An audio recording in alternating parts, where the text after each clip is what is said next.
अब जहां तक मालदीव्स के बारे में बात की जाए तो वहां पे जो सबसे ज्यादा टूरिस्ट फुटबॉल रहा है वो भारतीयों की तरफ से रहा है, लेकिन अभी भी जहां तक बताया जा रहा है बॉयकॉट मालदीव्स का जो ट्रेंड है वो बढ़ता हुआ नजर आ रहा है। यहाँ पे जितनी जो एजेंसीज है जो ट्रिप प्लान करती हैं उनकी तरफ से भी बताया जा रहा है, ये खबर आ रही है ईज माई ट्रिप की तरफ से, जो फिलहाल उन्होंने जितनी मालदीव्स की जो फ्लाइट बुकिंग्स हैं उन्हें सस्पेंड कर दिया है। और ये सीधे तौर पे उनकी तरफ से कहा जा रहा है कि सॉलिडेरिटी अपने देश की तरफ दिखाते हुए नजर आ रहे हैं, और उसके बतौर अगर उनकी तरफ से ये एक्शन लिया गया है कि जितने भी अभी फ्लाइट बुकिंग्स हुई है मालदीव्स के लिए उन्हें फिलहाल सस्पेंड कर दिया गया है। अगर पिछले बीते साल में ही देखा जाए 2023 में, तो सबसे ज्यादा अगर टूरिस्ट फुटफॉल जो देखी गई है वो भारतीयों की तरफ से देखी गई है। 2 लाख से ज्यादा का आंकड़ा बताया जा रहा है कि 2023 के साल में ही जितने भारतीय थे उनकी पॉपुलर जो टूरिस्ट डेस्टिनेशन रही है वो हमेशा से मालदीव्स रही है। क्या इसका अब असर मालदीव्स और उसके टूरिज्म पर पड़ता हुआ नजर आएगा? अदिति, आप इसके बारे में अगर जानकारी दे सके तो। ईज माई ट्रिप से फिलहाल ये खबर आ रही है कि मालदीव्स तक जितनी फ्लाइट्स जा रही है उन्हें फिलहाल सस्पेंड कर दिया गया है। बिल्कुल अमिता, और हमारे पास निशांत पित्ती का रिएक्शन है जिन्होंने बोला है कि in solidarity with our nation is my trip, जो कि बहुत बड़ा ट्रैवल ग्रुप है और कई लाखों फ्लाइट्स यहाँ से इंडिया से मालदीव्स के लिए बुक करता है, उसने अपनी सारी सुविधाएं जो मालदीव्स की फ्लाइट बुकिंग्स हैं वो रद्द कर दी हैं।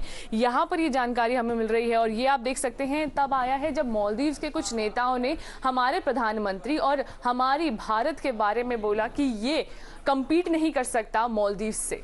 धन्यवाद आपका अदिति हमारे साथ जुड़ने के लिए। सब्यसाची भी फिलहाल हमारे साथ जुड़ रहे हैं। सब्यसाची, एक तरह से अगर देखा जाए भारत के ऊपर अगर सवाल उठाया है तो यहां पर कॉन्सिक्वेंस तो होगा ही, और यहां पर टूरिज्म को लेकर मालदीव्स ने अगर सवाल उठाया उनके कुछ मंत्रियों पर, तो वहां की सरकार ने एक्शन तो जरूर लिया है, लेकिन इसके आखिरकार कॉन्सिक्वेंस क्या होगा?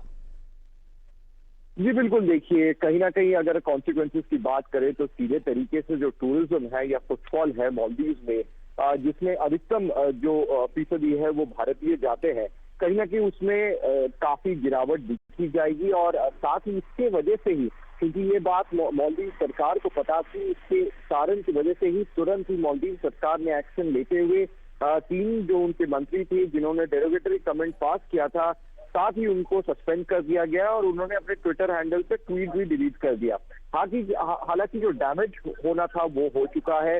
कल भी हमने देखा ही तमाम, चाहे क्रिकेटर्स हो, पूर्व क्रिकेटर्स हो या पूर्व मूवी स्टार हो, सबके तरफ से ट्वीट आया। सबने ये सवाल खड़ा किया है कि भारत में भी अच्छे बीचेस हैं, उनको एक्सप्लोर किया जाए। और लगातार एक्सप्लोर इंडिया के हैशटैग से ये ट्रेंड करता रहा। साथ ही भारत सरकार की तरफ से भी काफी कड़ा जो रुख है वो देखा गया। भारत सरकार ने किसी भी हालत में मालदीव सरकार को ये बताया है कि किसी भी तरीके से भारतीय और प्रधानमंत्री नरेंद्र मोदी का जो इंसल्ट उन्होंने किया है ये किसी भी तरीके से नहीं चलेगा। और साथ ही कॉन्सिक्वेंसेस की तरफ से हम देख रहे हैं कि जो ट्रैवल बोर्ड है उनकी तरफ से भी काफी फैसला लिया गया है कि जो मालदीव जाने वाले फ्लाइट वो सस्पेंड कर रहे हैं। और साथ ही कहीं ना कहीं जो फुटफॉल है मालदीव में वो कहीं ना कहीं घटने की संभावना